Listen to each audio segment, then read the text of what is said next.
When it comes to tackle management, there's many different approaches and methods you can use. When it comes to lure storage, there's two main types: the old school standalone tackle box or the more contemporary modular tackle tray system. And it's the latter that I prefer. It gives you more flexibility and I find it far more user friendly. When it comes to hard baits, it's the stowaway tackle trays that I prefer. And when it comes to my brim, bass and mangrove jack fishing, it's the 3600 size that I reach for more often than not. It's not until I get into my larger cod and barra size lures that I reach for the 3700s. The 3600 I find is the perfect pack friendly size, whether it's storing in the tackle hatch in my boat or loading into a tackle bag. When it comes to using these tackle trays, there's one item that's a must have, and it may surprise a few people. And it's one of these guys, a label maker. With a label maker, you can mark every tray. That way, at a brief glance, you know exactly what's in that tray.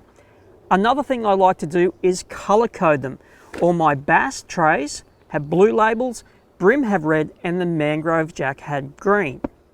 The great thing about color coding is you know exactly what that tray is for, which is very handy when you have them all stashed into a cupboard or all mixed in together.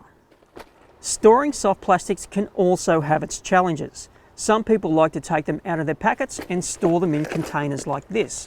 I, however, am not a fan of that approach. I much prefer to leave them in their packets and store them in a container like this. Doing this gives you the flexibility to take out the ones you don't want and put in the ones you do want. Now, leaving them in their packets also does a couple of important things. It ensures that colours don't bleed together when they get mixed together in the tray like this. It also ensures that every plastic you use has that crisp, fresh out of the packet feel and taste. Storing your tools, leader and your used baits is very important. Now when it comes to your tools, you always want to have those at your fingertips. And for that, I always have them stored with my lures. And I keep them all together in a container like this.